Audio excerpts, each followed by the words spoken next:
రాజమండ్రి ప్రాంతంలో వరదలు వస్తే కొట్టుకుపోయేటటువంటి గ్రామాలు కొన్ని వందలు, కొన్ని వేల సంఖ్యలో, లక్షల సంఖ్యలో ప్రజలు చనిపోయారు.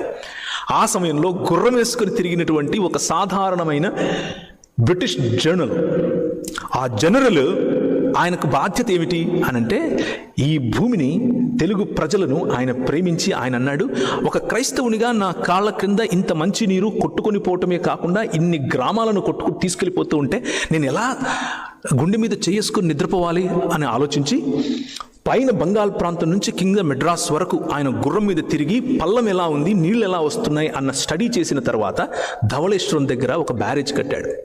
దాని కారణంగా వరద బాధితులు అయినటువంటి తూర్పు మరియు పశ్చిమ గోదావరి జిల్లా వాళ్ళు ఈరోజు ఆ మట్టి తీసుకుని వెళ్ళి ఏ ల్యాబొరేటరీలో ఇచ్చినా కానీ భారతదేశంలో ఉండేటటువంటి అతి సుభిక్షమైన, అతి సారవంతమైన, అతి శ్రేష్టమైన నేలగా చెప్తారు. కారణం ఏంటి అంటే, ఒక్క మనిషి చూసిన విజన్.